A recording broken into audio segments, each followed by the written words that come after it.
From the Conference Center in Salt Lake City, Diretamente do Centro de Utah. Conferências de Salt Lake City, Utah. Esta é a sessão da tarde de sábado da Conferência Geral Semestral número 191 de A Igreja de Jesus Cristo dos Santos dos Últimos Dias, com oradores selecionados entre os líderes da igreja. A música para esta sessão será apresentada por um coro multicultural de estacas do norte de Utah. Esta transmissão é um serviço público fornecido pela Bonneville Distribution. É proibida qualquer reprodução, gravação, transcrição ou outro uso deste programa sem autorização por escrito. O presidente Dallin H. Oaks, primeiro conselheiro na primeira presidência da igreja, dirigirá esta sessão.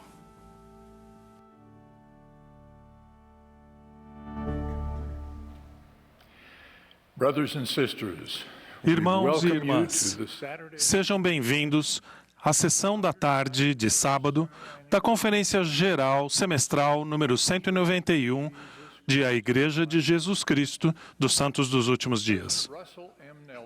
O presidente Russell M. Nelson, que preside esta conferência, pediu-me que dirigisse esta sessão.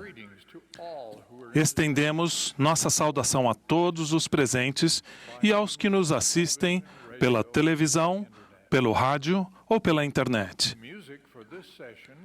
A música para esta sessão será apresentada por um coro multicultural de estacas do norte de Utah, sob a regência de Jamie Kalama Wood, com Linda Margetts e Joseph Peoples ao órgão. Como mencionamos nessa manhã, reduzimos o tamanho do coro a fim de que houvesse distanciamento social. Essas mesmas medidas foram seguidas durante os ensaios. Todos os participantes desta sessão foram devidamente vacinados contra a Covid-19 e foram testados recentemente para garantir que não estivessem infectados pelo vírus. O coro dará início a esta reunião cantando Povos da Terra, Vinde Escutai. A oração de abertura será oferecida pelo elder William K. Jackson, dos 70.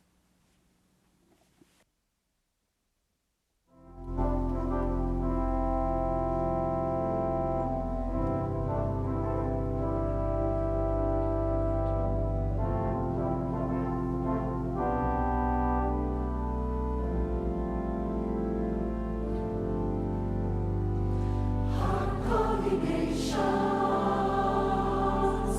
hear heaven's voice.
Our beloved Father in heaven, Nosso amado Pai at the start Celestial, of this session of conference, ao início dessa sessão da conferência, expressamos nossa gratidão a Ti pela vida incrível de Teu Filho Jesus Cristo, por Suas promessas mantidas, Sua missão cumprida e pelo plano de felicidade e Sua infinita expiação. Agradecemos a Ti pela restauração do Evangelho e pelos profetas, videntes e reveladores.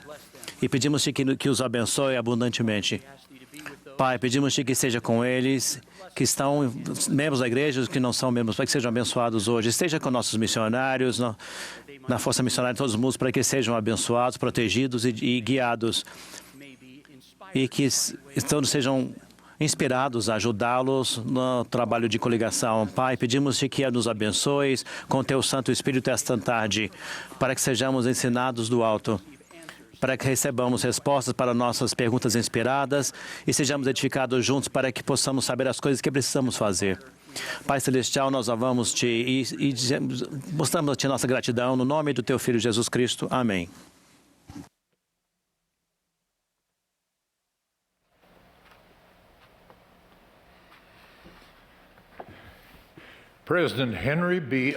O presidente Henry B. Eyring apresentará agora as autoridades gerais e os líderes gerais da Igreja para o voto de apoio.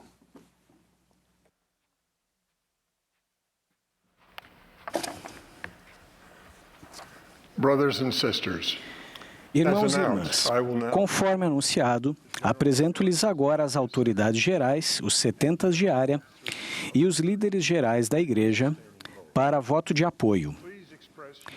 Por gentileza, expressem seu voto do modo costumeiro, onde quer que estejam. Caso alguém se oponha a quaisquer dos nomes propostos, pedimos que entre em contato com seu presidente de estaca. É proposto que apoiemos Russell Marion Nelson como profeta, vidente, revelador e presidente de A Igreja de Jesus Cristo dos Santos dos Últimos Dias.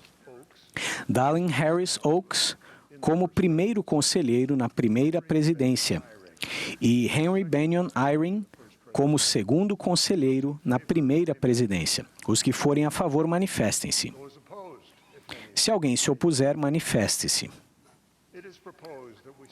É proposto que apoiemos Dallin H. Oaks como presidente do Quórum dos 12 Apóstolos e M. Russell Ballard como presidente em exercício do Quórum dos 12 Apóstolos. Os que forem a favor, manifestem-se. Se alguém se opuser, manifeste-se.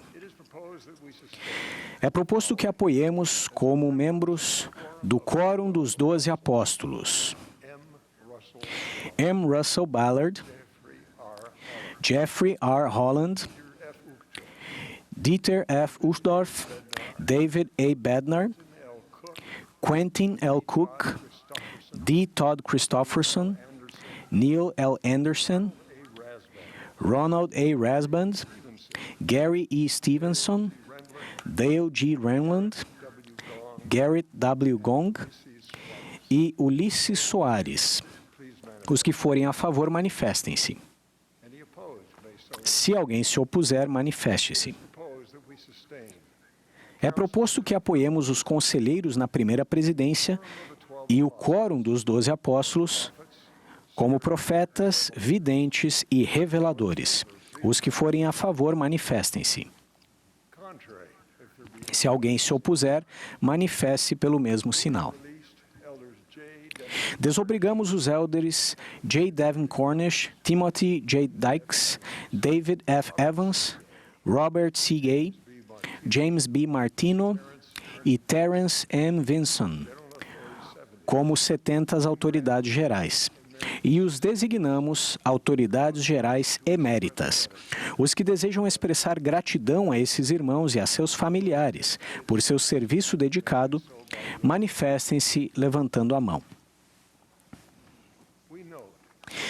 Informamos que o elder Dean M. Davis, que faleceu no dia 31 de agosto deste ano, seria desobrigado como 70 autoridade geral nesta conferência.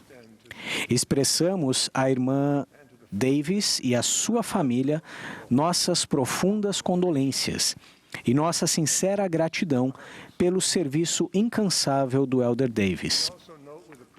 Somos gratos também aos 70 de área que concluíram seu chamado no último ano. Os que quiserem se juntar a nós e expressar gratidão a esses irmãos por seu excelente serviço, manifestem-se.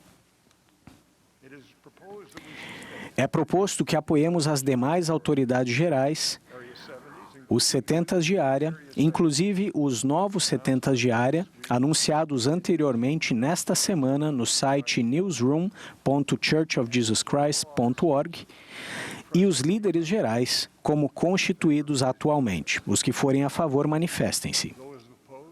Se alguém se opuser, manifeste-se. Agradecemos por sua fé e por suas orações contínuas em favor dos líderes da Igreja.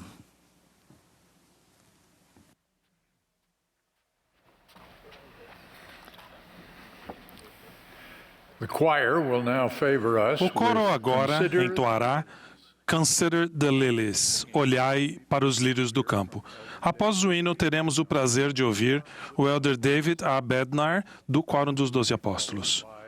Em seguida, ouviremos o elder Cyrus Schmeil, dos 70, e a irmã Susan H. Porter, primeira conselheira na presidência geral da primária. O elder Eric W. Kopischke, dos 70, então falará a nós. Tanto o elder Schmeil quanto o elder Kopischke gravaram suas mensagens de suas áreas de designação devido às restrições de viagem impostas pela Covid-19.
I pray that the Holy Ghost will enlighten and Oro para edify que o all of Espírito us. Santo nos ilumine e nos edifique ao ponderarmos juntos a respeito do grande trabalho de salvação e exaltação na dispensação da plenitude dos tempos.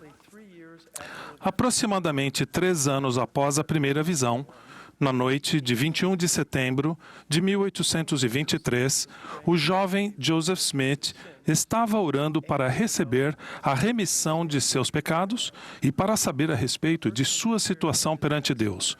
Um personagem apareceu ao lado de sua cama, chamou-o pelo nome e declarou que era um mensageiro enviado da presença de Deus e que seu nome era Moroni. Ele explicou que Deus tinha uma obra a ser executada por Joseph e o instruiu a respeito do surgimento do Livro de Mórmon.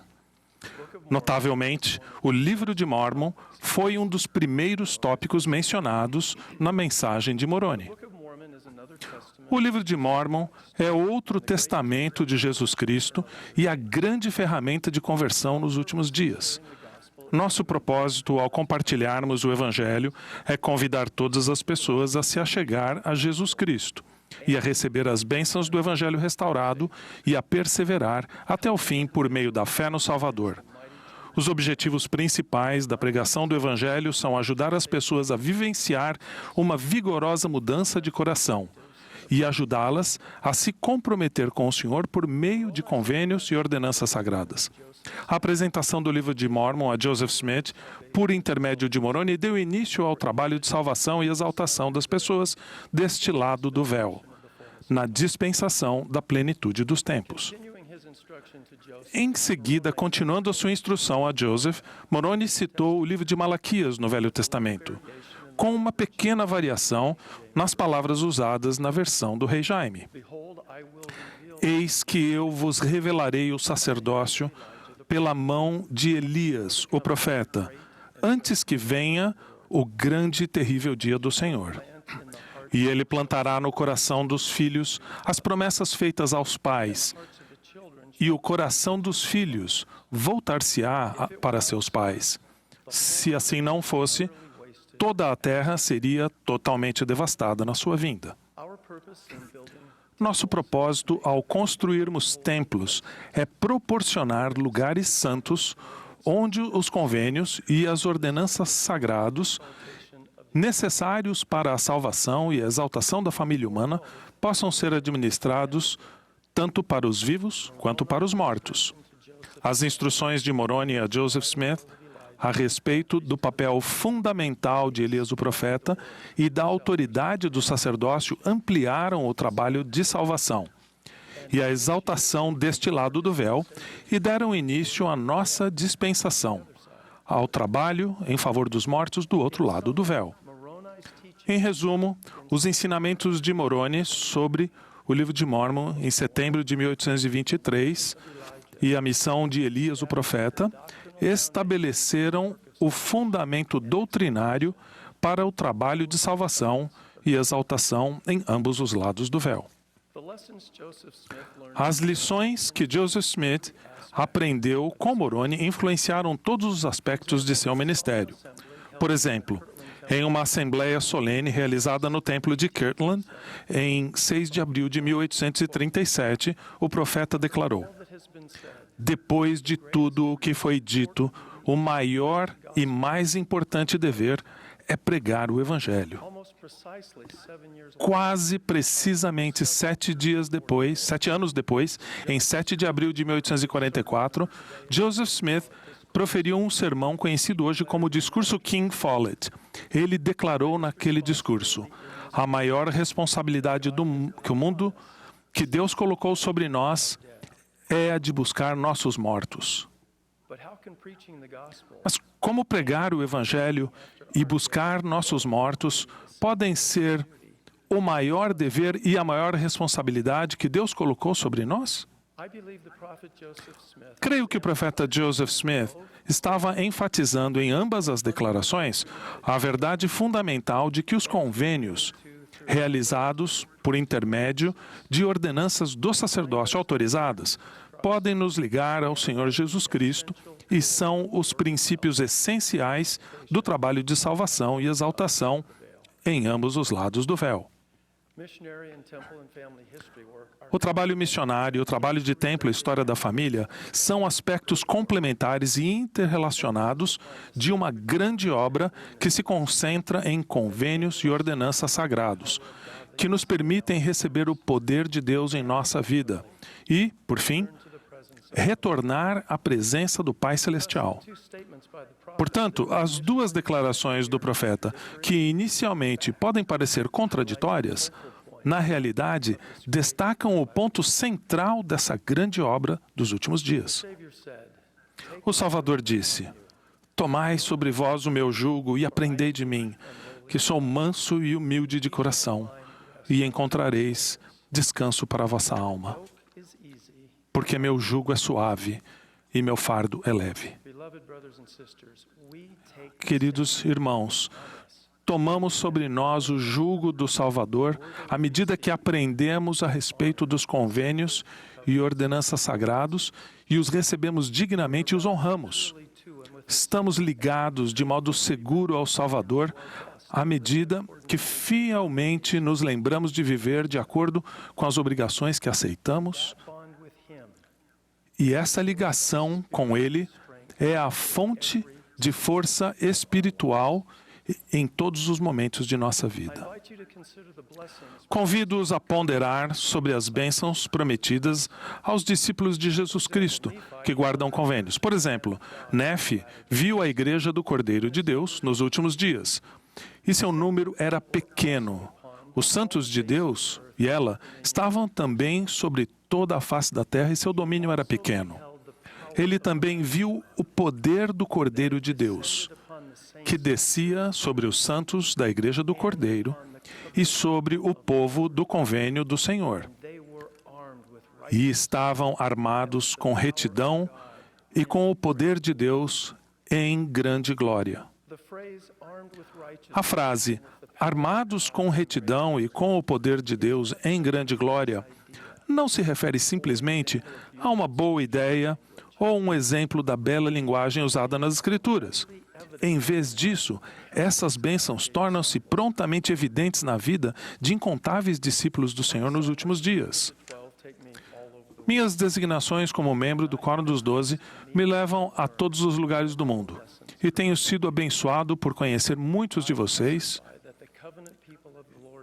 Testifico que o povo do convênio do Senhor, nos dias de hoje, está realmente armado com retidão e com o poder de Deus em grande glória.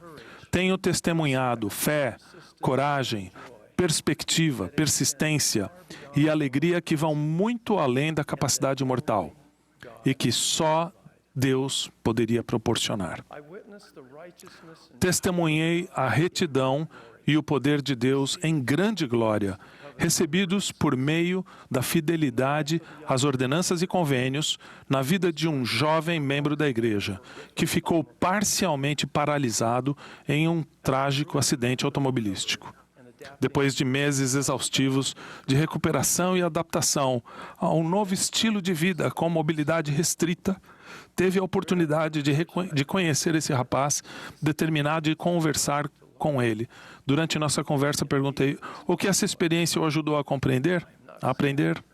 Sua resposta imediata foi: não estou triste, não estou bravo, tudo vai ficar bem.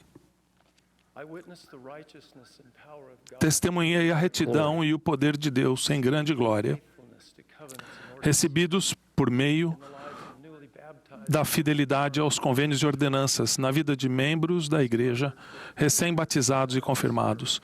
Esses conversos estavam ansiosos por aprender e servir. Estavam dispostos, embora muitas vezes se sentissem inseguros quanto a deixar de lado velhos hábitos e fortes tradições, mas ainda sentiam-se alegres por terem se tornado concidadãos dos santos e da família de Deus. Testemunhei a retidão e o poder de Deus em grande glória, recebidos por meio da fidelidade aos convênios e ordenanças, na vida de uma família que cuidava ternamente de um dos pais que tinha uma doença terminal. Esses valentes discípulos descreveram uma época em que sua família se sentia solitária, uma época em que sabiam que a mão do Senhor os estava erguendo e fortalecendo. essa família expressou sincera gratidão pelas difíceis experiências mortais, as quais nos permitem crescer e nos tornam mais semelhantes a nosso Pai Celestial e a nosso Redentor, Jesus Cristo. Deus socorreu e abençoou essa família com a companhia do Espírito Santo e fez de seu lar um lugar de refúgio tão sagrado quanto o templo. Testemunhei a retidão e o poder de Deus em grande glória, recebidos por meio de convênios e ordenanças. Na vida de uma irmã da igreja que vivenciou a dor do divórcio. A angústia espiritual e emocional dessa irmã foi agravada por um sentimento de injustiça, associado à violação dos convênios por parte de seu cônjuge e ao término de seu casamento. Ela queria justiça e reconhecimento de culpa. Enquanto enfrentava as dificuldades decorrentes de tudo o que havia acontecido com ela, essa mulher fiel estudava e ponderava a respeito da expiação do Salvador de modo mais intenso e com mais propósito do que jamais havia feito em sua vida. Pouco a pouco, uma compreensão mais profunda da missão redentora de Cristo repousou sobre sua alma. Seu sofrimento por nossos pecados e também por nossas dores, fraquezas, decepções e angústias. Ela foi inspirada a fazer a si mesma uma profunda pergunta. Uma vez que o preço desses pecados já foi pago, você exigiria que esse preço fosse pago 2 vezes?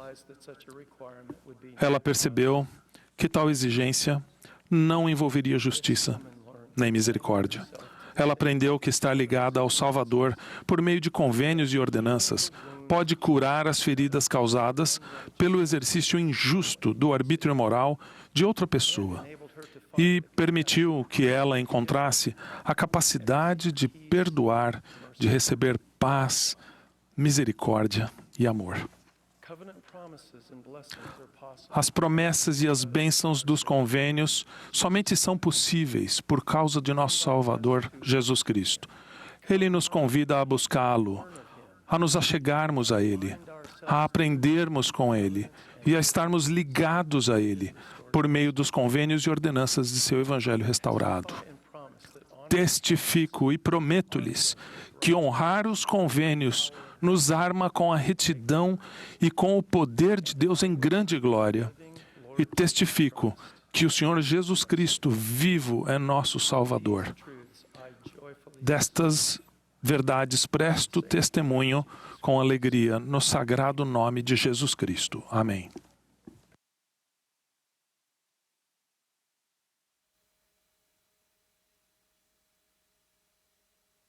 Pouco depois de ter sido chamado para servir como 70ª autoridade geral, tive a oportunidade de conversar com o presidente Russ M. Nelson por alguns minutos. O encontro ocorreu por acaso, no refeitório, e ele foi muito gentil em convidar o elder S. Mark Palmer e eu para almoçarmos com ele. O pensamento que me veio à mente foi: sobre o que conversar com o profeta durante o almoço? Decidi então perguntar ao presidente Nelson se ele tinha algum conselho ou orientação para mim, já que eu estava apenas começando a servir em meu chamado. Sua resposta foi muito simples e direta. Ele olhou para mim e disse: Elder Shimaio, você foi chamado pelo que você pode se tornar.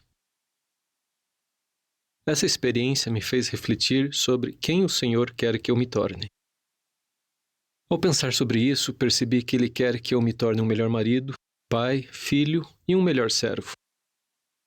Percebi então que tudo isso poderia ser realizado à medida que eu procurasse me tornar um melhor discípulo do Salvador Jesus Cristo. Na última conferência geral, o presidente Nelson disse: fazer qualquer coisa de forma correta exige esforço, e tornar-se um verdadeiro discípulo de Jesus Cristo não é uma exceção. O presidente Nelson está pedindo que nos esforcemos mais para nos tornarmos melhores discípulos de Jesus Cristo. Ele disse que para nos tornarmos mais semelhantes ao Salvador, precisamos fortalecer a nossa fé, pedindo, agindo e estudando, entre outras coisas. Ele disse: peçam ao Pai Celestial, em nome de Jesus Cristo, que os ajude. Pedir em oração é uma das chaves para sabermos como nos tornar melhores discípulos de Jesus Cristo.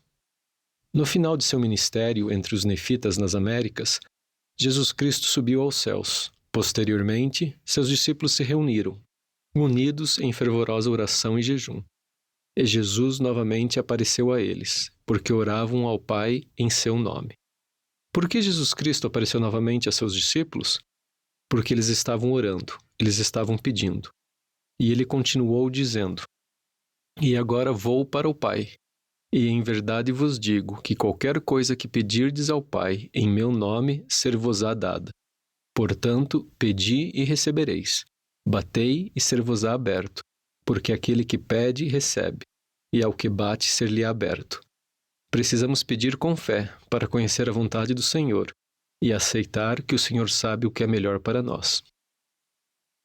Agir também é um elemento fundamental para nos tornarmos melhores discípulos de Jesus Cristo. À medida que agimos, Ele nos guiará e nos orientará em nosso caminho. Tenho certeza de que Nefe estava buscando a orientação do Senhor para saber como obter as placas de Labão. No entanto, ele e seus irmãos tentaram 2 vezes sem sucesso, mas eles estavam agindo e o Senhor estava orientando-os em seu caminho. Nefe finalmente teve sucesso na 3ª tentativa. Ele disse: E fui conduzido pelo Espírito, não sabendo de antemão o que deveria fazer. É assim que o Senhor trabalha quando nos esforçamos e agimos, mesmo quando não temos um entendimento claro do que precisa ser feito. O Senhor disse a Nefe o que ele deveria fazer: ir e pegar as placas, mas não lhe disse como fazê-lo. Ele permitiu que Nefe descobrisse um meio e buscasse a sua ajuda. E é dessa maneira que o Senhor muitas vezes age em nossa vida. Quando agimos com fé, o Senhor nos guia e nos orienta. Em 3º Nefe, os discípulos mencionaram ao Salvador que havia disputas entre o povo a respeito do nome da igreja.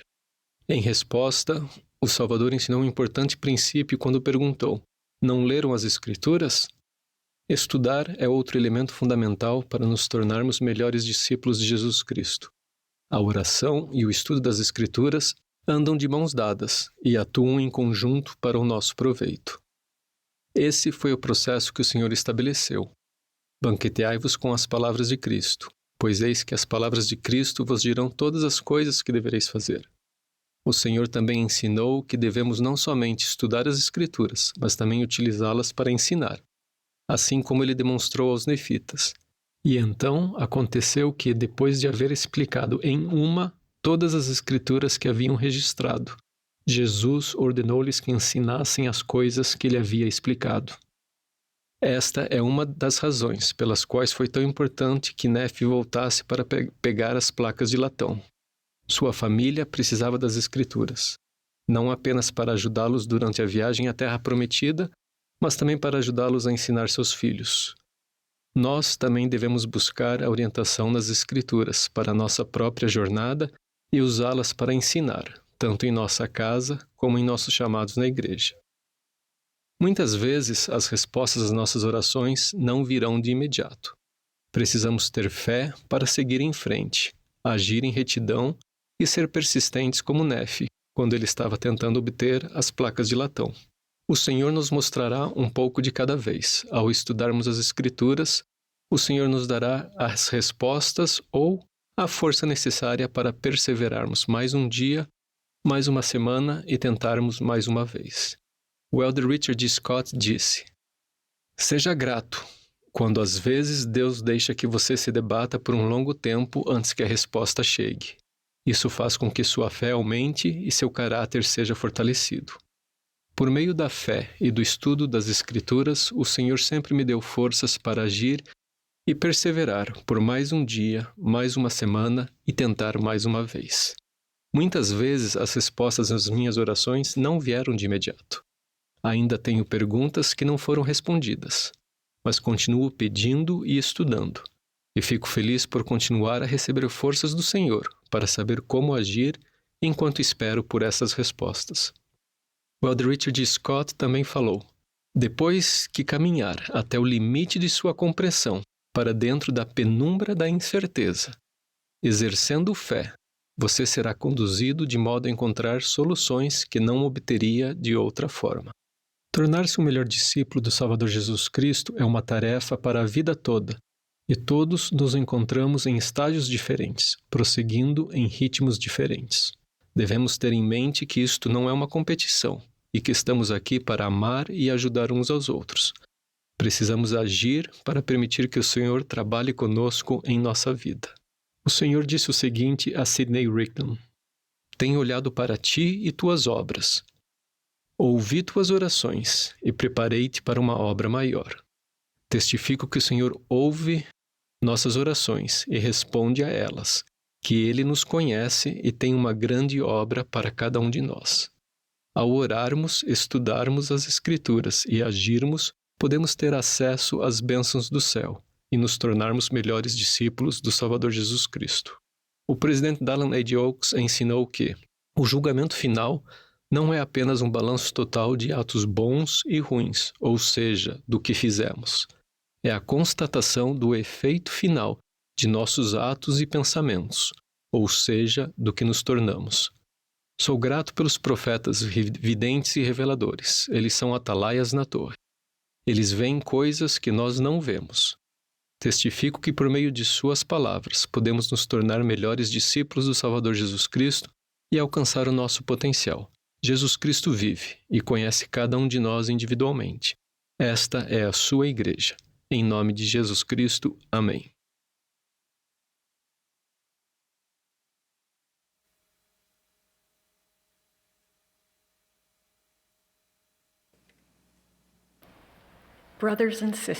Irmãos e irmãs, vocês sabiam que Deus, nosso Pai Celestial, ama vocês perfeitamente? Já sentiram seu amor profundamente na alma? Quando você sabe e compreende que é perfeitamente amado como filho de Deus, isso muda tudo. Muda a maneira como se sente a respeito de si mesmo quando comete erros. Muda a maneira como se sente quando surgem desafios. Muda a maneira como enxerga os mandamentos de Deus. E muda sua visão a respeito das outras pessoas e de sua capacidade de fazer a diferença. O elder Jeffrey R. Holland ensinou: o primeiro grande mandamento de toda a eternidade é amar a Deus com todo o nosso coração, poder, mente e força. Esse é o primeiro grande mandamento. Mas a primeira grande verdade de toda a eternidade é que Deus nos ama com todo o seu coração, poder, mente e força. Como cada um de nós pode saber profundamente na alma essa grande verdade eterna? O profeta Nefe recebeu em visão a mais vigorosa prova do amor de Deus. Ao ver a árvore da vida, Nefe pediu para saber a interpretação do que estava vendo. Em resposta, um anjo mostrou a Nefe uma cidade, uma mãe e um bebê. Quando Nefe olhou para a cidade de Nazaré e para Maria, uma mãe justa segurando o menino Jesus nos braços, o anjo declarou: Eis o Cordeiro de Deus, sim, o Filho do Pai Eterno. Naquele momento sagrado, Nefe entendeu que no nascimento do Salvador, Deus estava demonstrando seu puro e perfeito amor. É o amor de Deus, Nefe testificou, que se derrama no coração dos filhos dos homens. Podemos imaginar o amor de Deus como uma luz que emana da árvore da vida, derramando-se por toda a terra no coração dos filhos dos homens. A luz e o amor de Deus permeiam todas as suas criações. Às vezes, pensamos erroneamente que só podemos sentir o amor de Deus depois de trilharmos o caminho pela barra de ferro e partilharmos do fruto. O amor de Deus, porém, não é recebido apenas por aqueles que vão à árvore, mas é o próprio poder que nos motiva a buscar essa árvore. É, portanto, a mais desejável de todas as coisas, ensinou Nefe, e o anjo exclamou, sim, e a maior alegria para a alma. Há 20 anos, um amado membro da família se afastou da igreja. Ele tinha muitas perguntas não respondidas. Sua esposa, que havia sido convertida, permaneceu fiel à sua fé. Eles se esforçaram bastante para manter o casamento em meio às diferenças que surgiram.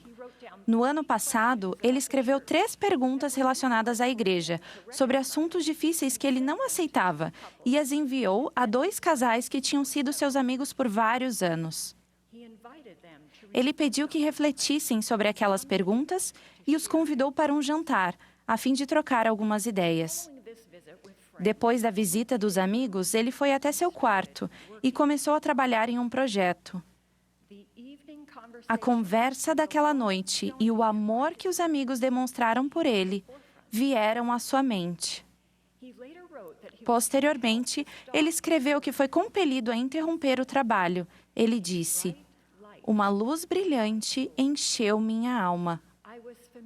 Eu conhecia aquele profundo sentimento de esclarecimento, mas naquele dia, esse sentimento continuou a ficar cada vez mais forte e durou vários minutos.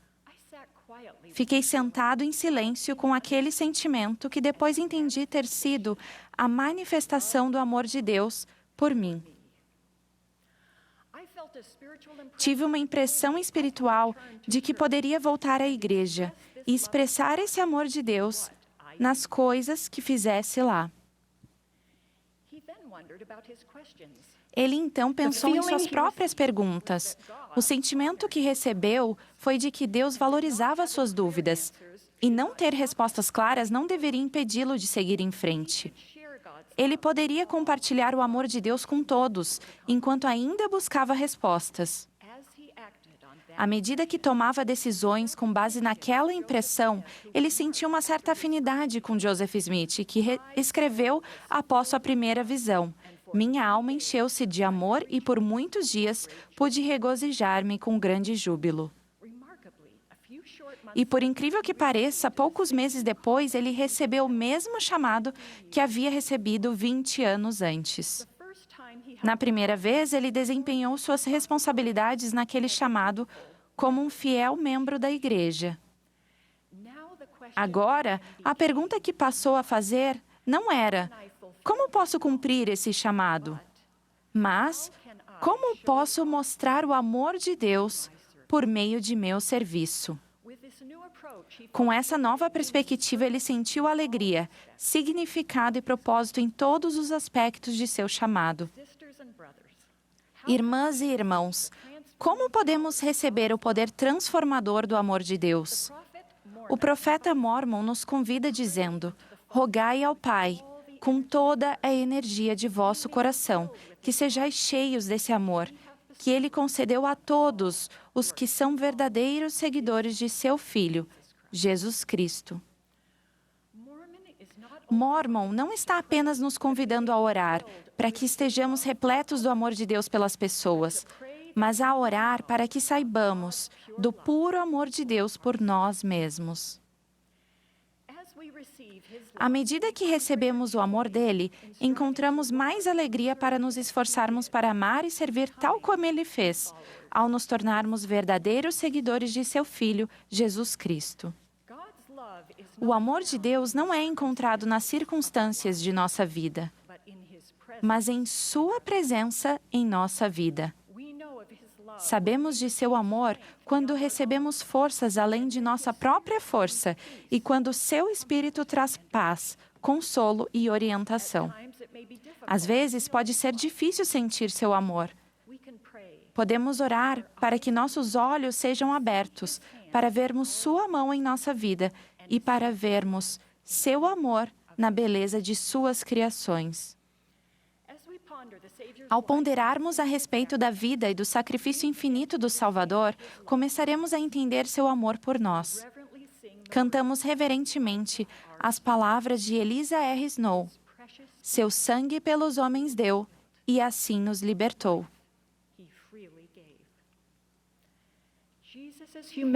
A humildade de Jesus por sofrer por nós se destila sobre nossa alma, abrindo nosso coração para buscar o perdão de sua mão e nos preenchendo com o desejo de viver como ele viveu.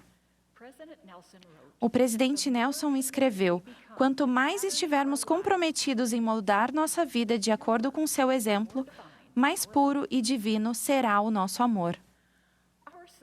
Nosso filho relatou: quando eu tinha 11 anos, meus amigos e eu decidimos nos esconder de nosso professor e não participar da primeira parte de nossa classe da primária. Para nossa surpresa, quando finalmente chegamos, o professor nos cumprimentou calorosamente. Ele então proferiu uma oração sincera, durante a qual expressou genuína gratidão ao Senhor por termos decidido ir à aula naquele dia, de nossa livre e espontânea vontade. Não me lembro sobre o que era a lição, nem mesmo o nome de nosso professor, mas hoje, cerca de 30 anos depois, ainda me sinto tocado pelo puro amor que ele demonstrou por mim naquele dia. Há 5 anos, vi um exemplo de amor divino quando participei da primária na Rússia. Vi uma irmã fiel se ajoelhar na frente de 2 crianças e testificar que, mesmo que eles fossem os únicos a viver na Terra, Jesus teria sofrido e morrido por eles. Testifico que nosso Senhor e Salvador, de fato, morreu por cada um de nós. Foi uma expressão de seu infinito amor por nós e por seu Pai Celestial. Eu sei que vive meu Senhor, o meu sublime Salvador, e que por nós tem grande amor. Que abramos nosso coração para receber o puro amor que Deus tem por nós, e então demonstrar esse amor em tudo o que fazemos e em tudo o que somos. Em nome de Jesus Cristo, amém.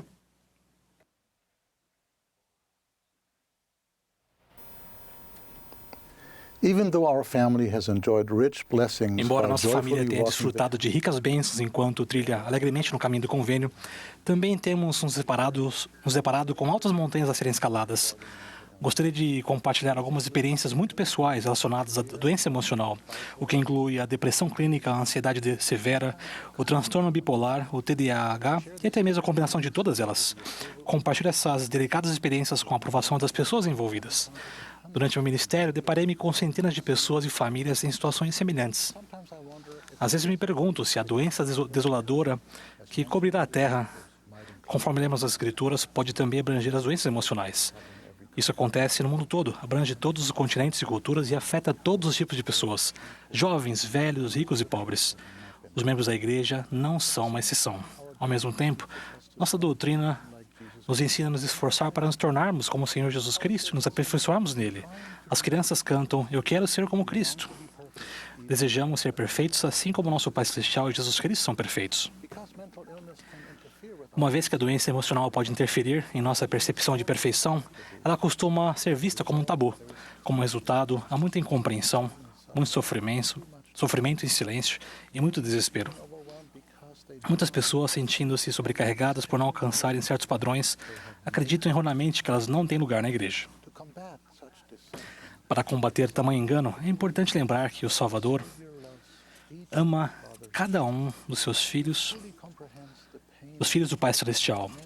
Ele entende perfeitamente a dor e os desafios que muitas pessoas enfrentam ao conviver com uma enorme gama de desafios de saúde emocional. Ele sofreu dores, aflições e tentações de toda espécie, tomando sobre si as dores e as enfermidades de seu povo. Por entender todas as aflições, ele sabe como curar os quebrantados de coração. Os desafios geralmente indicam a necessidade de ferramentas e apoio adicionais e não são um defeito de caráter. Gostaria de compartilhar algumas observações que fiz enquanto minha família passava por provações. Em primeiro lugar, muitas pessoas vão chorar conosco. Elas não vão nos julgar. Devido a severos ataques de pânico, a ansiedade e a depressão, nosso filho voltou para casa depois de apenas 4 semanas na missão. Em nossa condição de pais, foi difícil lidar com o desapontamento e a tristeza, pois havíamos orado muito pelo sucesso dele.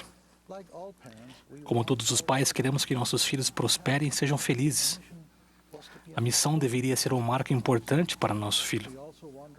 Também nos perguntávamos o que outras pessoas iriam pensar. Não imaginávamos que o retorno de nosso filho seria infinitamente mais devastador para ele. Saibam que ele amava o Senhor e desejava servir, mas ainda assim não foi capaz de fazê-lo por razões que ele não compreendia.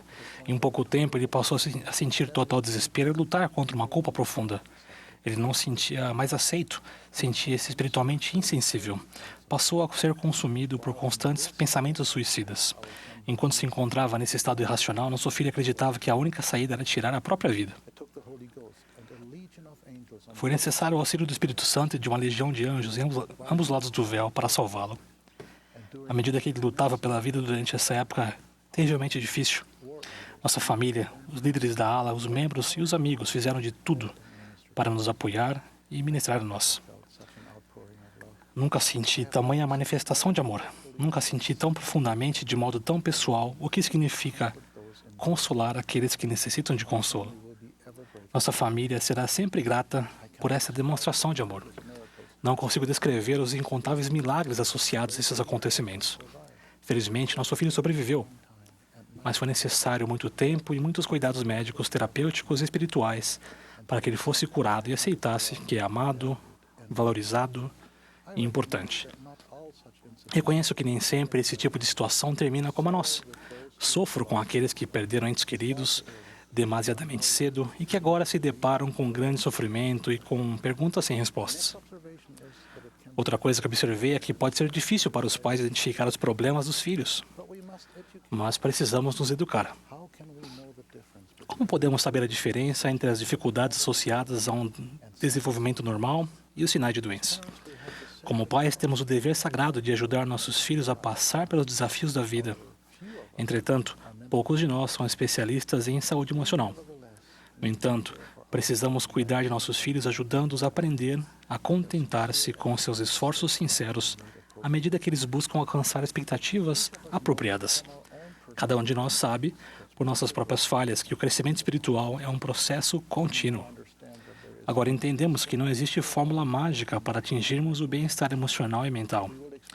Todos vivenciaremos estresse e turbulências, pois vivemos em um mundo decaído e temos um corpo mortal. Além disso, muitos fatores poderão contribuir para um diagnóstico de doença mental. Seja qual for nossa condição mental e emocional, concentrar-se no crescimento é mais saudável do que ficar obcecado com nossas limitações. Para minha esposa e para mim, algo que sempre nos ajudou foi permanecer o mais próximo possível de Nosso Senhor. Agora enxergamos como o Senhor nos ensinou pacientemente naqueles momentos de grande incerteza. Sua luz nos guiou passo a passo nas horas mais sombrias. O Senhor nos ajudou a ver que o valor de uma alma é muito mais importante no plano eterno do que qualquer tarefa ou realização terrena. Reitero que aprender sobre doenças emocionais nos prepara para ajudar a nós mesmos e a outras pessoas que possam estar sofrendo. Conversas francas e honestas farão com que esse importante assunto receba a atenção que merece. Afinal de contas, a informação precede a inspiração e a revelação. Esses desafios geralmente são invisíveis, podem afetar qualquer pessoa.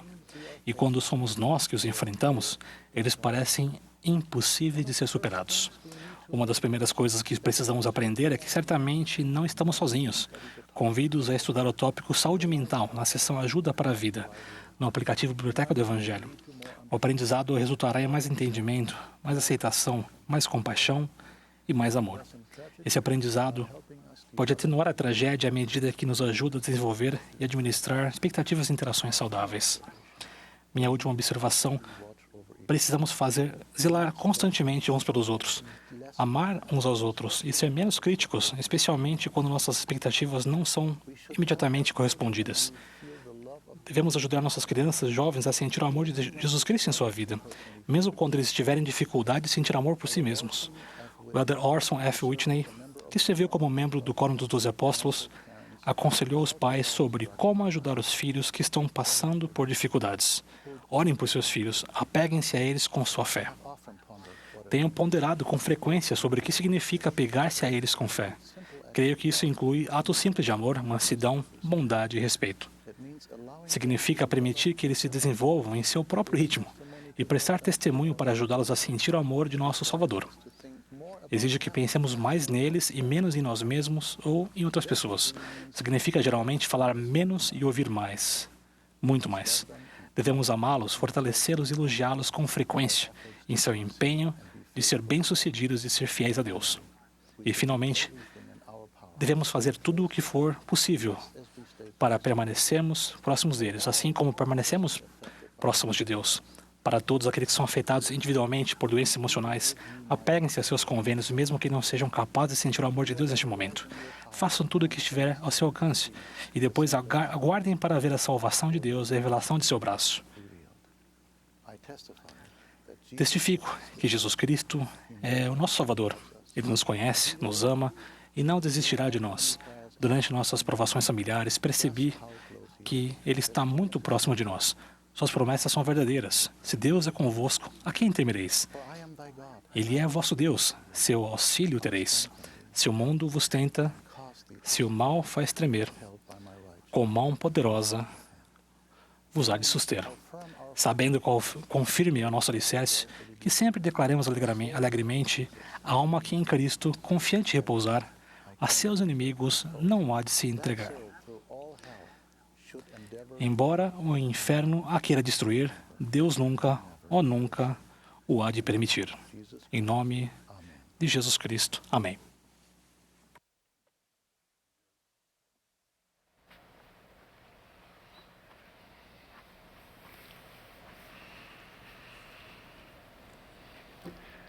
The congregation will now join the choir O in coro singing e a congregação agora cantarão juntos, cantando Louvamos. Após o hino, ouviremos o elder Ronald A. Rasband, do Quórum dos 12 Apóstolos. Em seguida, ouviremos os elders Christopher Golden e Moisés Villanueva, dos 70, cujas mensagens também foram gravadas de suas áreas de designação.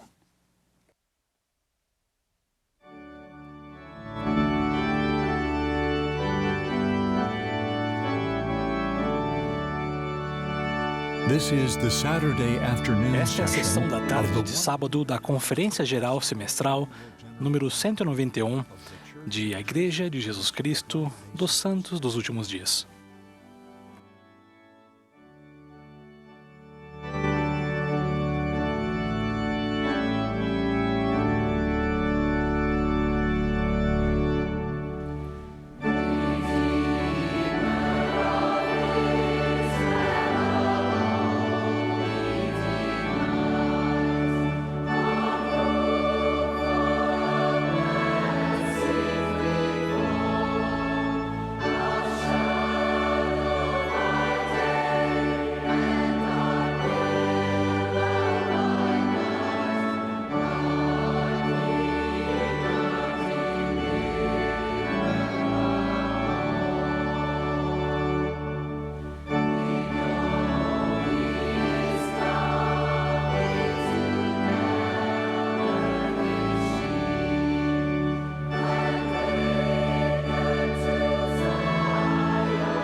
My brothers and sisters, Meus irmãos e irmãs, ao falar a você de novo desse adorável centro de conferências novamente, lembro-me das palavras do apóstolo Pedro. Senhor, bom é estarmos aqui. Meus pensamentos hoje estão centralizados nas palavras do profeta Nefe, que manteve o registro de seu povo após a morte de seu pai, Lei. Nefe escreveu, e nestas escrevo as coisas de minha alma. Eu costumava ler esse versículo e pensava que a palavra coisas não era muito elegante ou espiritual, nem grandiosa o suficiente para ser utilizada com as palavras minha alma. No entanto, descobri que a palavra coisas é utilizada nas Escrituras 2.354 vezes. Por exemplo, no livro de Moisés, lemos, eu sou o princípio e o fim, o Deus Todo-Poderoso, por meio de meu unigênito eu criei estas coisas. Nas palavras de Nefe, eis que minha alma se deleita nas coisas do Senhor e meu coração medita continuamente nas coisas que vi e ouvi. As palavras de Nefe suscitam as seguintes perguntas. A respeito de que coisas você pondera? Quais coisas realmente importam para você? Quais são as coisas de sua alma? Com frequência, as coisas de nossa alma são esclarecidas e aprofundadas ao fazermos perguntas. Durante a pandemia, reuni-me com jovens de todo o mundo em muitos devocionais, grandes e pequenos, por meio de transmissões das mídias sociais, e conversamos sobre as perguntas que eles tinham. Joseph Smith, aos 14 anos de idade, tinha uma pergunta profunda na alma e ele a apresentou ao Senhor. O presidente Russell M. Nelson enfatizou, apresentem suas dúvidas ao Senhor e a outras fontes fiéis. Estudem com o desejo de acreditar em vez de terem esperança de encontrar uma falha na vida de um profeta ou uma discrepância nas Escrituras. Parem de ampliar suas dúvidas debatendo-as com outros que duvidam. Permitam que o Senhor os oriente em sua jornada, em sua jornada de descoberta espiritual. Os jovens com frequência me perguntam no que eu acredito e por que acredito nessas coisas. Lembro-me de ter conversado virtualmente com uma moça. Perguntei se ela era a primeira vez em que um apóstolo falava com ela. Ela rapidamente respondeu que sim. Ela fez uma boa pergunta para mim. Quais são as coisas mais importantes que preciso saber? Respondi ela dizendo as coisas de minha alma, as coisas que me preparam para receber inspiração, que elevam minha visão para enxergar além das coisas do mundo, que dão propósito ao meu serviço no Evangelho e à minha própria vida. Gostaria de compartilhar algumas das coisas de minha alma. Elas se aplicam a todos os que buscam se tornar verdadeiros discípulos de Jesus Cristo. 10 coisas seriam um número bom. Porém, hoje vou compartilhar 7, com a esperança de que vocês completem o restante com suas próprias experiências. Primeira, amar a Deus o Pai e a Jesus Cristo, nosso Salvador. Jesus Cristo decretou o primeiro grande mandamento. Amarás ao Senhor teu Deus de todo o teu coração, e de toda a tua alma, e de todo o teu pensamento. O presidente Nelson declarou sua devoção a Deus, nosso Pai eterno, e a seu Filho Jesus Cristo, quando foi chamado para liderar a Igreja do Senhor, dizendo, eu os conheço, eu os amo, e me comprometo a servi-los, e a vocês, até o último momento de minha vida. Logo, a primeira coisa é amar ao Pai e ao Filho. Segunda, amar o teu próximo. Essa não é somente uma boa ideia, é o segundo grande mandamento. O nosso próximo é nosso cônjuge e nossa família, os membros da ala, os colegas de trabalho, os colegas de quarto, são aqueles que não são da nossa religião, aqueles que precisam de nossa ajuda e, na verdade, todas as pessoas. A essência de amarás o teu próximo se encontra no hino Amai-vos uns aos outros. O presidente Nelson nos lembra, quando amamos a Deus de todo o coração, Ele volta nosso coração para o bem-estar dos outros. Terceira, amar a si mesmo. Esse princípio é desafiador para muitas pessoas. Não é curioso pensar que amar a nós mesmos parece ser mais difícil do que amar ao próximo? Contudo, o Senhor disse, Amarás o teu próximo como a ti mesmo. Ele valoriza a divindade que existe dentro de nós. Devemos fazer o mesmo. Quando nos sentimos oprimidos por nossos erros, nossas tristezas, por sentimentos de inadequação, decepções, pela raiva ou pelo pecado, o poder da expiação do Salvador é, por desígnio divino, uma das coisas que eleva a nossa alma. Quarta, guardar os mandamentos. O Senhor deixou claro: se me amais, guardai os meus mandamentos. Esforce-se a cada dia para ser um pouco melhor, para fazer algo mais e para prosseguir em retidão. Quinta, sempre estar digno de frequentar o templo. Eu chamo isso de ser recomendado ao Senhor. Quer vocês tenham acesso a um templo ou não, estar dignos de uma recomendação para o templo válida vai ajudá-los a permanecer firmemente focados nas coisas que importam, o caminho do convênio. Sexta, ser alegre e animado. Tende bom ânimo e não temais, disse o Senhor. Por quê? Como se fomos bombardeados por desafios a todo momento? Por causa da promessa feita por Jesus Cristo.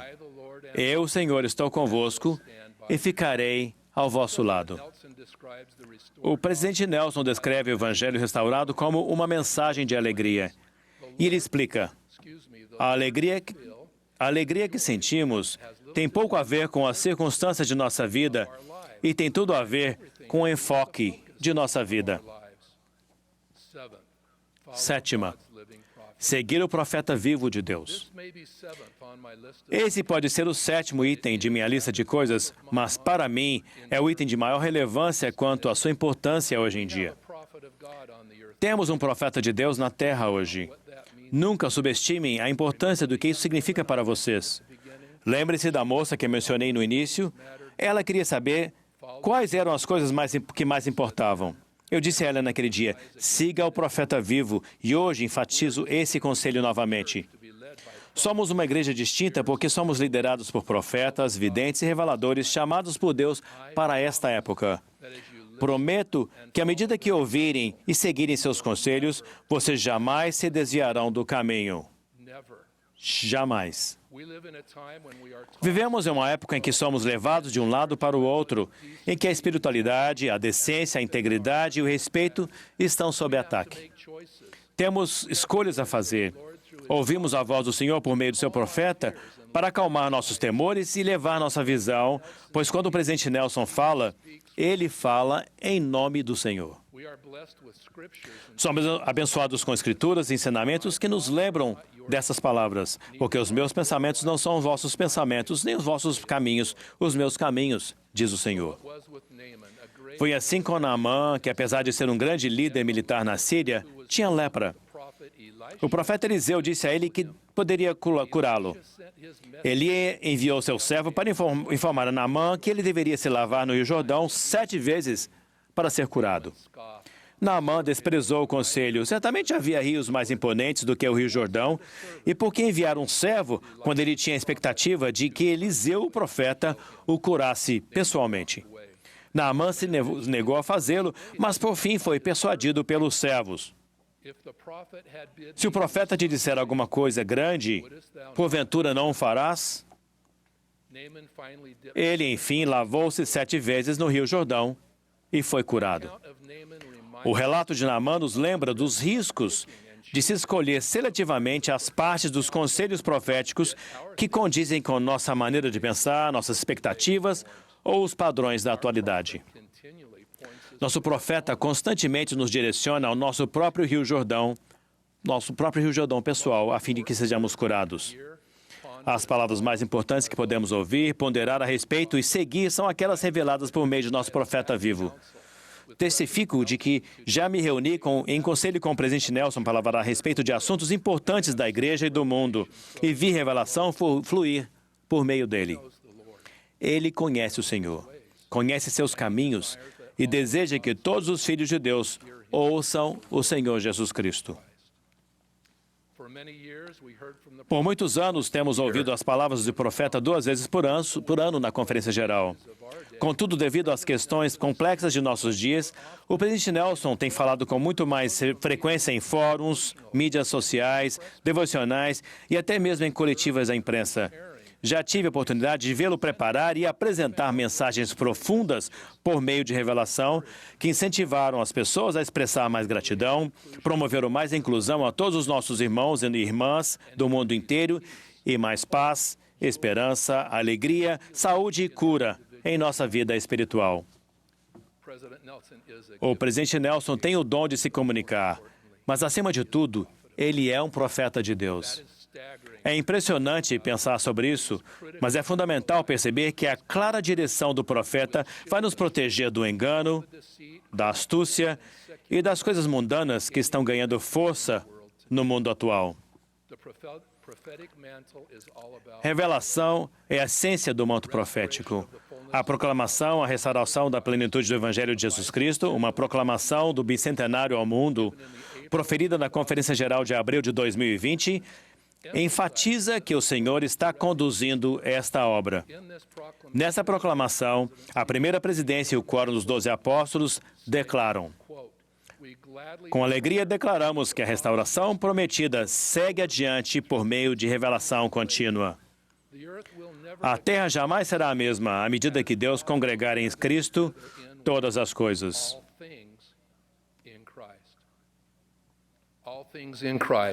Todas as coisas em Cristo e as coisas de minha alma são a essência desta igreja, deste evangelho e deste povo. Encerro meu discurso com um convite para que cada um de vocês pondere as 7 coisas da minha alma que compartilhei hoje. Amar a Deus, o Pai, e a Jesus Cristo, nosso Salvador, amar o próximo, amar a si mesmos, guardar os mandamentos, ser sempre digno de uma recomendação para o templo, ser alegre e animado e seguir o profeta vivo de Deus. Convido-os a identificar os outros 3 itens de sua lista. Pensem em maneiras de compartilhar as coisas de seu coração com outras pessoas e incentive-nas a orar, ponderar e buscar a orientação do Senhor. As coisas de minha alma são tão preciosas para mim quanto as coisas de sua alma são para vocês. Elas fortalecem nosso serviço na igreja e o serviço em todas as áreas de nossa vida. Elas nos tornam comprometidos a Jesus Cristo, nos lembram dos nossos convênios e nos ajudam a nos sentir seguros nos braços do Senhor. Testifico de que Ele deseja que nossa alma nunca tenha fome nem sede, mas que fique sempre satisfeita com seu amor ao buscarmos nos tornar seus verdadeiros discípulos, a fim de que sejamos um com Ele, assim como Ele é um com o Pai. Em nome de Jesus Cristo. Amém.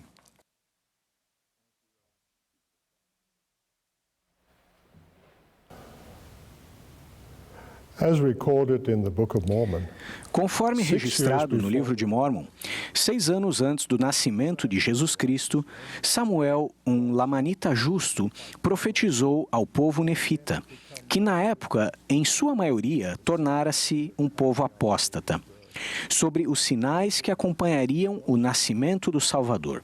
Tragicamente, a maioria dos nefitas rejeitara aqueles sinais porque não era razoável que viesse alguém como um Cristo. Lamentavelmente, de acordo com o registro das Escrituras, muitos dos judeus igualmente não podiam aceitar que um homem chamado Jesus, da insignificante província da Galileia, fosse o tão esperado Messias. Jesus, que realmente veio para cumprir as profecias feitas pelos profetas hebreus, foi rejeitado e até mesmo crucificado, porque, como o profeta Jacó do livro de Mórmon ensinou, os judeus estavam olhando para além do marco. Portanto, Jacó profetizou que Deus tirou-lhes a sua clareza e entregou-lhes muitas coisas que não podem entender, pois assim o desejaram. E porque o desejaram, Deus o fez para que tropecem. Por mais estranho que possa parecer, nenhum ensinamento, nenhum milagre e nenhuma aparição de um anjo celestial, como testemunhado por Lamã e Lemuel, parece ter o poder persuasivo de convencer alguns indivíduos a alterar seu curso, sua perspectiva ou sua crença de que algo é verdade. Esse é especialmente o caso quando os ensinamentos ou milagres não estão de acordo com os caprichos, desejos ou as ideias preconcebidas de um indivíduo. Comparem por um momento as duas escrituras a seguir. A primeira do apóstolo Paulo, falando sobre os últimos dias, ao descrever o caminho que muitas pessoas tomarão. E a segunda do profeta Alma, mostrando como Deus realiza seu trabalho entre seus filhos. Primeiro, a de Paulo.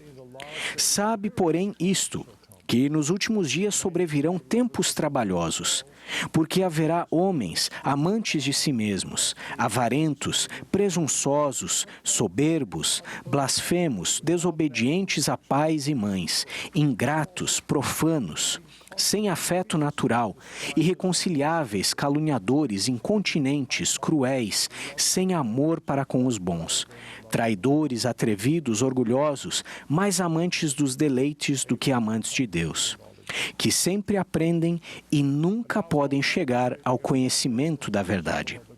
E agora a de Alma, declarando um princípio fundamental do Evangelho de Jesus Cristo.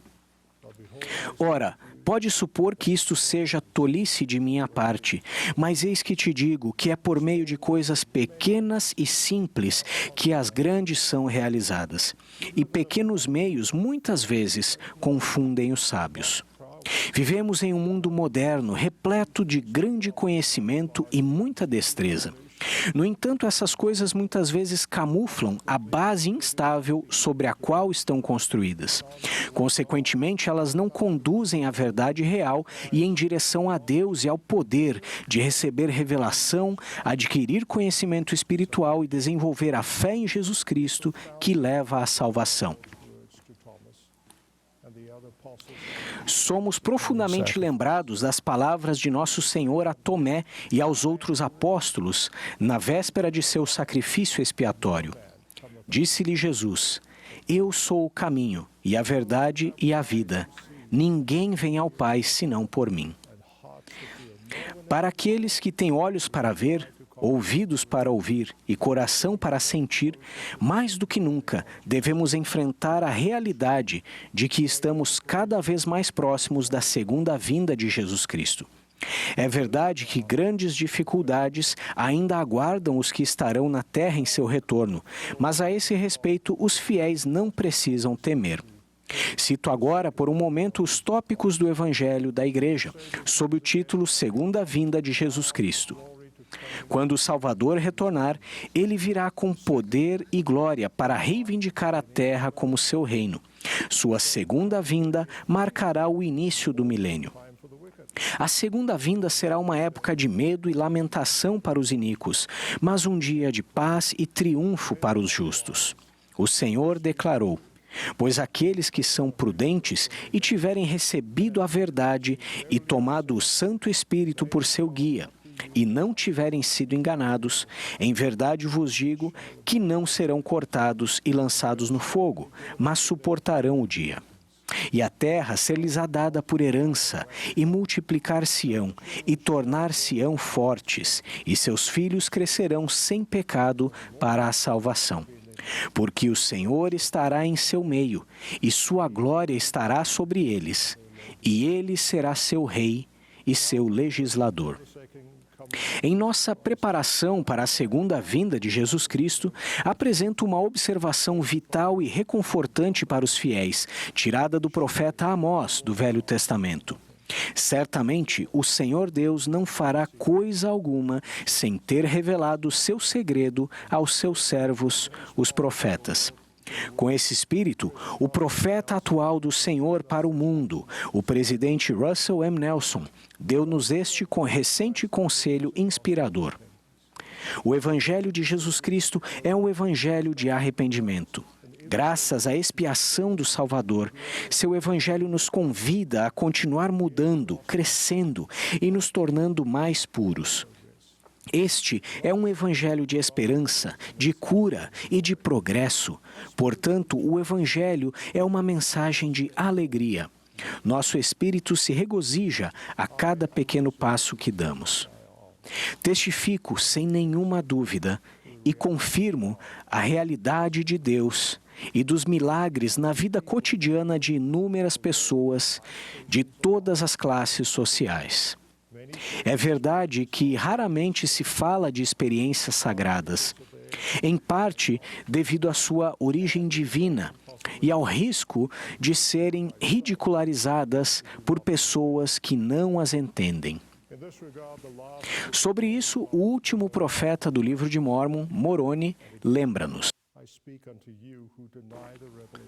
E novamente falo a vós, que negais as revelações de Deus, e dizeis que elas cessaram, que não há revelações, nem profecias, nem dons, nem curas, nem o falar em línguas, nem interpretação de línguas.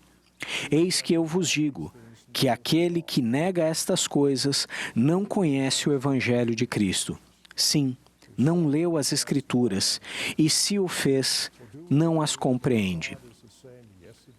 Porque não lemos que Deus é o mesmo ontem, hoje e para sempre, e que nele não há variação nem sombra de mudança?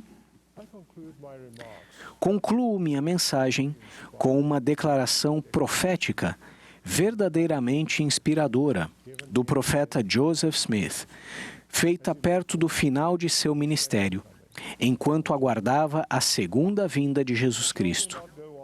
Não prosseguiremos em tão grande causa? Ide avante, e não para trás. Coragem, irmãos. E acrescento, irmãs. E avante, avante para a vitória. Regozije-se vosso coração e muito se alegre. Disso presto meu testemunho. Em nome de Jesus Cristo. Amém.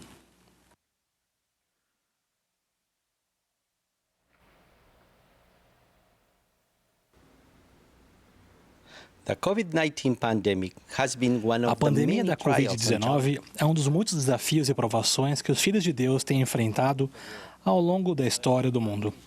No início deste ano, minha amada família e eu tivemos alguns dias sombrios. A pandemia e outras causas trouxeram morte à nossa família e dor devido ao falecimento de alguns entes queridos. Apesar dos cuidados médicos, dos jejuns e das orações, em um período de 5 semanas, meu irmão, minha irmã e meu cunhado partiram para o outro lado do véu. Às vezes, me pergunto por que o Salvador chorou ao ver Maria angustiada com a morte de seu irmão, Lázaro, sabendo que ele tinha o poder de revivê-lo e que muito em breve usaria esse poder para resgatar seu amigo da morte. Fico impressionado com a compaixão e com a empatia do Salvador por Maria. Ele entendia a dor indescritível que ela estava sentindo pela morte de seu irmão Lázaro. Sentimos essa mesma dor intensa quando vivenciamos uma separação temporária de nossos entes queridos. O Salvador tem perfeita compaixão por nós. Ele não nos culpa por nossa falta de visão, nem por sermos limitados em contemplar nossa jornada eterna. Em vez disso, Ele tem compaixão quanto a nossas tristezas e a nosso sofrimento. O Pai Celestial e seu Filho Jesus Cristo desejam que tenhamos alegria. O presidente Russell M. Nelson ensinou: a alegria que sentimos tem pouco a ver com as circunstâncias de nossa vida e tem tudo a ver com o enfoque de nossa vida. Quando o enfoque de nossa vida é o plano de salvação, podemos sentir alegria a despeito do que está acontecendo ou não em nossa vida. Quando eu era um jovem missionário, lembro-me de quando um missionário maravilhoso que eu admirava recebeu notícias devastadoras. Sua mãe e seu irmão mais novo haviam falecido em um trágico acidente. O presidente da missão ofereceu àquele elder a opção de voltar para casa para o funeral. Porém, depois de falar com seu pai ao telefone, ele decidiu ficar e terminar a missão. Pouco depois, quando servimos na mesma zona, meu companheiro e eu recebemos um telefonema de emergência. Alguns ladrões haviam roubado a bicicleta desse mesmo missionário e o ferido com uma faca. Ele e seu companheiro tiveram de caminhar até o hospital mais próximo, onde meu companheiro e eu os encontramos.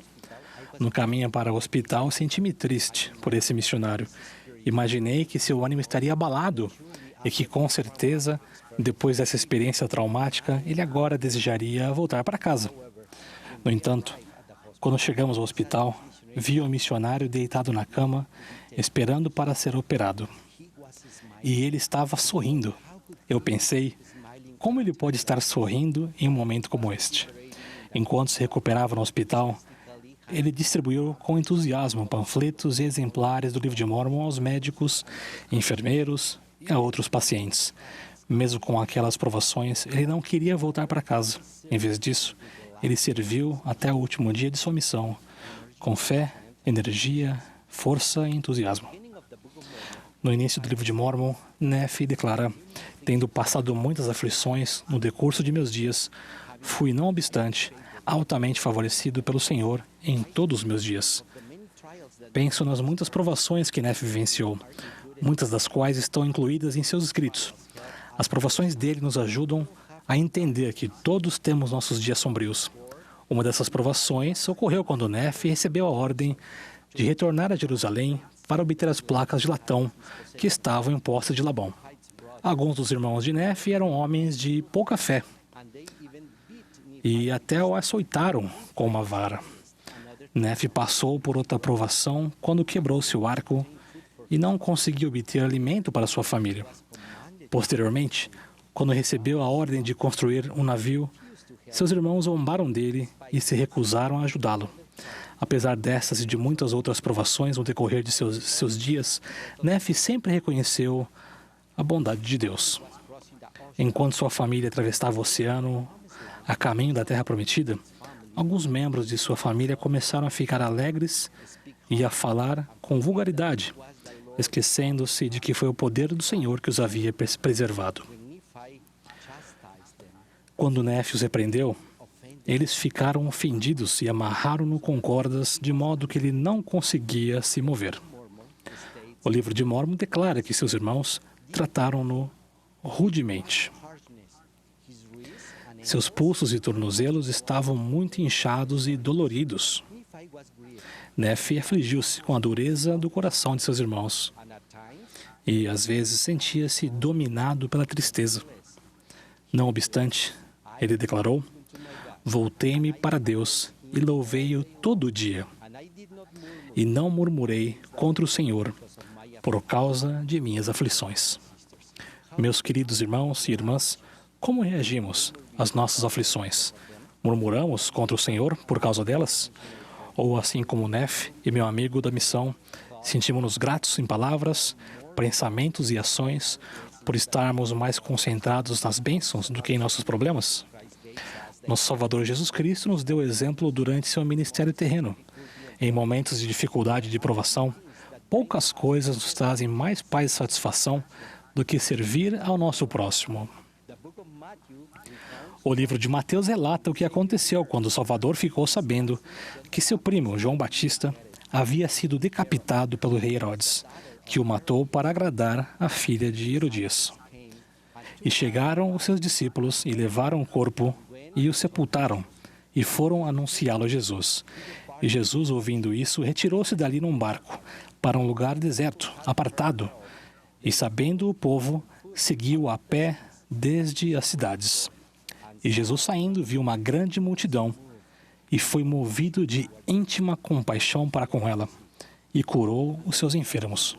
E, caindo a tarde, os seus discípulos aproximaram-se-lhe, dizendo: o lugar é deserto, e a hora é já avançada. Despede a multidão, para que vão pelas aldeias e comprem comida para si.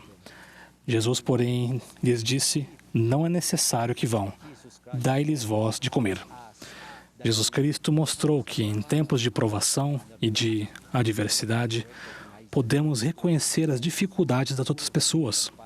Movidos pela compaixão, podemos estender as mãos a essas pessoas e elevá-las. E ao fazermos isso, também somos elevados por nosso serviço cristão. O presidente Gordon B. Hinckley declarou: o melhor antídoto que conheço para a preocupação é o trabalho. O melhor remédio para o desespero é o serviço. A melhor cura para o cansaço é a oportunidade de ajudar alguém que ainda está mais esgotado. Já tive muitas oportunidades de ministrar e de servir ao próximo.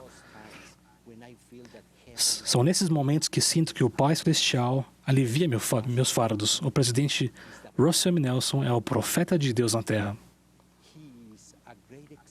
Ele é um grande exemplo de como devemos ministrar, as outras pessoas durante os momentos difíceis. Acrescento meu testemunho ao de muitos outros santos de que Deus é nosso amoroso Pai Celestial. Tenho sentido seu infinito amor durante meus dias sombrios. Nosso Salvador Jesus Cristo entende nossas dores e nossas aflições. Ele deseja aliviar nossos fardos e nos consolar. Devemos seguir seu exemplo, servindo e ministrando às pessoas que têm fardos ainda maiores do que os nossos. Em nome de Jesus Cristo. Amém.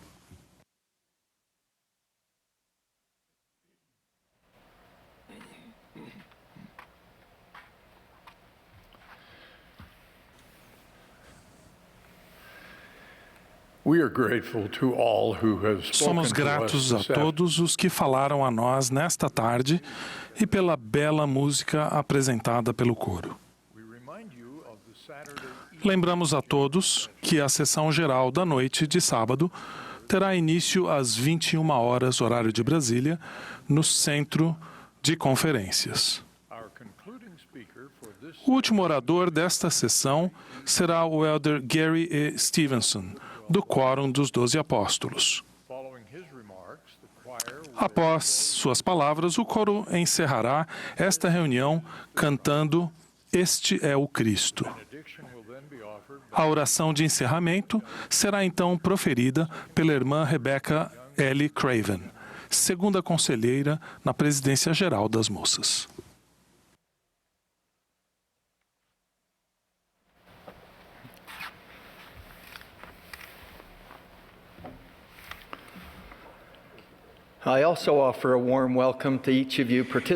Também ofereço minhas calorosas boas-vindas a cada um de vocês que estão assistindo a esta conferência. Hoje espero descrever 2 elementos do Evangelho de Jesus Cristo, seguidos de 4 relatos inspiradores de membros da Igreja ao redor do mundo, demonstrando a aplicação desses princípios. O primeiro elemento do Evangelho restaurado, os trabalhos de salvação e de exaltação estabelecidos por Deus, concentra-se em responsabilidades divinamente atribuídas. O segundo elemento é um lembrete de que o Evangelho é claro, precioso e simples. Para recebermos a vida eterna, temos que vir a Cristo e ser aperfeiçoados nele. Quando nos achegamos a Cristo e ajudamos outras pessoas a fazer o mesmo, participamos do trabalho de salvação, que se concentra em responsabilidades divinamente atribuídas. Essas responsabilidades divinas alinham-se com as chaves do sacerdócio, restauradas por Moisés, Elias e Elias o profeta, registradas na seção 110 de Doutrina e Convênios, e com o segundo grande mandamento que recebemos de Jesus Cristo, de amarmos ao próximo e a nós mesmos. Elas se encontram nas primeiras 2 páginas do Manual Geral atualizado, que está disponível a todos os membros. Se as palavras manual geral ou responsabilidades divinamente atribuídas soam assustadoras por causa de sua complexidade, fiquem tranquilos. Essas responsabilidades são simples, inspiradoras, motivadoras e viáveis. São elas: viver o Evangelho de Jesus Cristo, cuidar dos necessitados, convidar todos a receberem o Evangelho e unir as famílias pela eternidade. Talvez vocês as vejam como eu vejo, um mapa para voltarmos ao nosso amoroso Pai Celestial. Já disseram que o Evangelho de Jesus Cristo é simplesmente lindo e lindamente simples. O mundo, não. Ele é complicado, complexo, cheio de confusão e conflitos. Somos abençoados quando tomamos cuidado para não permitir que a complexidade, tão comum no mundo, atrapalhe a forma como recebemos e praticamos o Evangelho. O presidente Dallin H. Oaks observou: no Evangelho de Jesus Cristo, aprendemos sobre muitas coisas pequenas e simples. Precisamos ser lembrados de que, quando combinadas durante um período significativo, essas coisas aparentemente pequenas fazem com que grandes coisas sejam realizadas. O próprio Jesus Cristo disse que seu jugo é suave e seu fardo é leve. Todos nós devemos nos esforçar para manter o Evangelho simples em nossa vida, em nossa família, nas classes e nos quóruns, nas alas e nas estacas. Ao ouvir as histórias que vou contar a vocês, observem que elas foram cuidadosamente escolhidas, tanto para inspirar como para informar. As ações destes membros da igreja servem de modelo para nós, pois aplicam o Evangelho de modo claro, precioso e simples, ao mesmo tempo em que cumprem uma das responsabilidades divinamente atribuídas que mencionei. Primeiro, viver o Evangelho de Jesus Cristo. Jens, da Dinamarca, ora diariamente para viver o Evangelho e perceber os sussurros do Espírito Santo. Ele aprendeu a agir rapidamente quando sente que está sendo guiado pelo Espírito. Ele disse o seguinte: moramos numa casa pequena, idílica, feita de madeira e alvenaria, com um telhado de sapê, no centro de um aconchegante vilarejo, perto de um lago. Durante a noite mais bela que se possa imaginar, do verão dinamarquês, as portas e janelas estavam abertas e tudo exalava paz e quietude. Devido às nossas noites de verão claras e longas, não tive pressa em trocar uma lâmpada queimada em nossa área de serviço.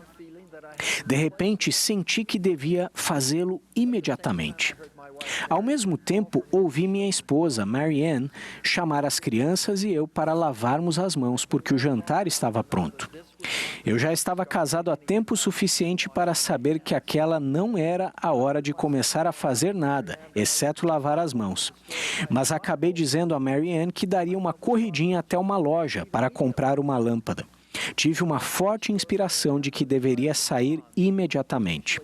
A loja ficava perto, na margem oposta do lago. Normalmente íamos a pé, mas dessa vez fui de bicicleta. Enquanto passava pelo lago, com o canto do olho, percebi um menino de aproximadamente 2 anos. Estava caminhando sozinho perto da margem, bem perto da água. E de repente ele caiu. Em um instante ele estava lá, no outro já não estava. Ninguém viu nada, somente eu. Joguei minha bicicleta no chão, corri e pulei no lago, cuja água batia na minha cintura. A superfície imediatamente ficou coberta de lentilha d'água, o que tornava impossível ver o que estava dentro da água. Então percebi um movimento de um lado. Afundei o braço na água, agarrei uma camiseta e levantei o garotinho. Ele começou a engasgar, tossir e chorar. Em pouco tempo, o menino já estava com seus pais. Quando o irmão Jens ora todas as manhãs para reconhecer os sussurros do Espírito Santo, mesmo em algo tão incomum como trocar imediatamente uma lâmpada, ele também ora a fim de ser um instrumento para abençoar os filhos de Deus. Jens vive o Evangelho, buscando orientação divina todos os dias, esforçando-se para ser digno e fazendo o melhor que pode para seguir a inspiração que recebe. Aqui está um exemplo de cuidar dos necessitados. Um dia, o presidente da estaca Cúcuta, na Colômbia, acompanhou a presidente das moças da estaca numa visita a 2 moças e ao irmão mais velho delas, também adolescente, que estavam passando por problemas terríveis. O pai havia falecido recentemente e a mãe deles havia falecido 1 ano antes. Os 3 irmãos agora estavam sozinhos em sua casa pequena e modesta. As paredes eram feitas de madeira bruta, forradas de sacos plásticos, e o telhado de uma chapa de metal corrugado, que só cobria o lugar onde dormiam. Após a visita, esses líderes viram que aqueles jovens precisavam de ajuda. O conselho da ala começou a preparar um plano de ajuda. Os líderes da ala e da estaca, Sociedade de Socorro, Quórum de Élderes, rapazes, moças e muitas famílias aceitaram a tarefa de abençoar aquela família. As organizações da ala entraram em contato com vários membros da ala que trabalhavam com construção. Alguns ajudaram com o projeto, outros doaram tempo e trabalho, outros refeições e outros ainda os materiais necessários. Quando a casinha ficou pronta, foi um dia muito alegre para aqueles que ajudaram e para os 3 jovens membros da ala. Essas crianças órfãs sentiram o apoio e os laços de amizade da família da ala, certos de que não estavam sozinhas e de que Deus sempre cuidaria delas.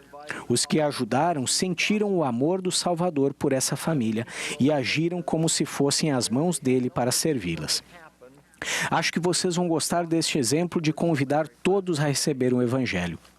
Um rapaz de 17 anos, Clayton, de Cabo Verde, não tinha a menor ideia do que aconteceria naquele dia em que entrou na sala de aula do seminário de sua ala, mas sua vida e a de outras pessoas mudariam para sempre por causa de sua escolha. Clayton, bem como sua mãe e seu irmão mais velho tinham sido batizados na igreja algum tempo antes, mas a família tinha parado de frequentar as reuniões. Apenas o fato de frequentar o seminário levaria a uma grande mudança de curso na vida de sua família. Os outros jovens da classe do seminário o acolheram calorosamente, fizeram com que Clayton se sentisse em casa e o incentivaram a participar de outra atividade. Ele aceitou o convite e logo estava frequentando as outras reuniões da igreja. Um bispo sábio viu o potencial de Clayton e o convidou para ser seu assistente. Daquele dia em diante, disse o bispo Pina, Clayton se tornou um exemplo e uma boa influência para os outros jovens. A primeira pessoa que Clayton convidou para voltar a frequentar a igreja foi sua mãe, depois seu irmão mais velho. Em seguida, convidou seus amigos. Um deles era um rapaz da sua idade chamado Wilson. Logo no primeiro encontro com os missionários, Wilson expressou o seu desejo de ser batizado. Os missionários ficaram impressionados e surpresos com a quantidade de informações que Clayton já havia passado para Wilson. Os esforços de Clayton não pararam por aí. Ele ajudou outros membros menos ativos a retornar à igreja e compartilhou o evangelho com amigos de outras religiões. Hoje a ala tem 35 jovens ativos, com um programa próspero do seminário, graças em grande parte ao esforço de Clayton, de amar, compartilhar e convidar. Tanto Clayton quanto seu irmão Kleber estão se preparando para servir missão de tempo integral. Por fim, permitam-me compartilhar um belo exemplo de unir as famílias para a eternidade. A primeira vez que Lídia, de Kharkiv, na Ucrânia, ouviu falar sobre os templos foi com os missionários. Imediatamente, Lídia sentiu um forte desejo de ir ao templo e, depois de seu batismo, começou a se preparar para receber uma recomendação. Lídia recebeu sua investidura no templo de Freiberg, Alemanha, e depois passou vários dias realizando o trabalho vicário. Após a dedicação do templo de Kiev, na Ucrânia, Lídia começou a frequentar mais assiduamente o templo. Ela e o marido, Anatoly, foram selados para a eternidade nesse templo e depois foram chamados para servir como missionários na casa do Senhor. Juntos, encontraram mais de 15 mil nomes de antepassados e realizaram as ordenanças por eles. Quando perguntaram a Lídia o que ela sentia a respeito do templo, ela disse: "O que eu recebi no templo? Fiz novos convênios com Deus. Meu testemunho vem sendo fortalecido. Aprendi a receber revelação pessoal. Posso realizar as ordenanças de salvação por meus antepassados falecidos e tenho a oportunidade de amar e servir outras pessoas." Ao terminar, declarou uma grande verdade: o Senhor deseja nos ver no templo com frequência. Sinto-me inspirado pela bondade desses membros da igreja, cada um com uma história diferente, vivendo circunstâncias diversas. Podemos aprender muito com os resultados milagrosos da mera aplicação dos princípios simples do Evangelho. Assim como esses membros, todas essas coisas estão ao nosso alcance. Que mantenhamos o Evangelho simples ao assumir nossas responsabilidades divinamente atribuídas, de viver o Evangelho de Jesus Cristo, de maneira a ser sensíveis aos sussurros do Espírito, assim como Jens, na Dinamarca, de cuidar dos necessitados, como foi demonstrado pelos membros da Estaca Cúcuta, na Colômbia, que fizeram uma casinha para membros órfãos, de convidar todos a receber o Evangelho da maneira como Clayton, da ilha africana de Cabo Verde, convidou seus amigos e sua família. E, finalmente, de unir as famílias para a eternidade, assim como a irmã Lídia, da Ucrânia, com suas ordenanças próprias, seu trabalho de história da família e seu serviço no templo. Fazer essas coisas realmente traz alegria e paz. Presto testemunho dessa promessa e de Jesus Cristo, que é nosso Salvador e Redentor. Em nome de Jesus Cristo. Amém.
Our dear Heavenly Father, Nosso amado Pai Celestial,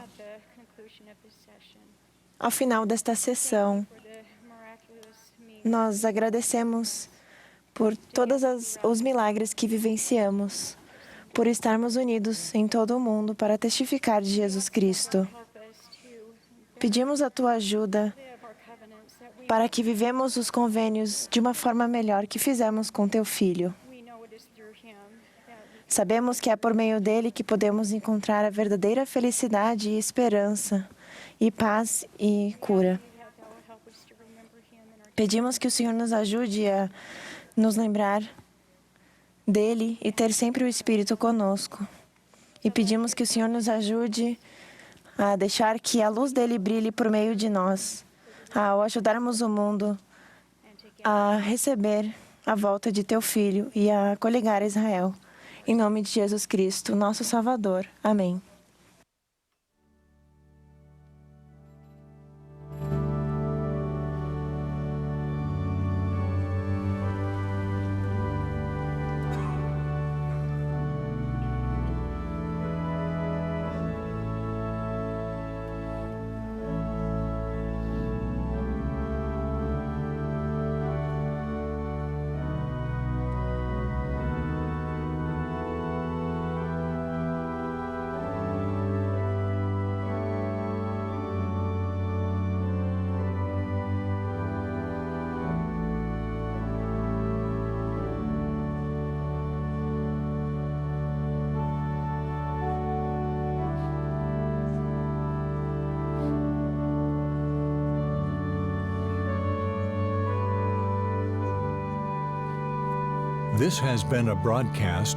Esta foi a transmissão da sessão da tarde de sábado da Conferência Geral Semestral número 191 de A Igreja de Jesus Cristo dos Santos dos Últimos Dias.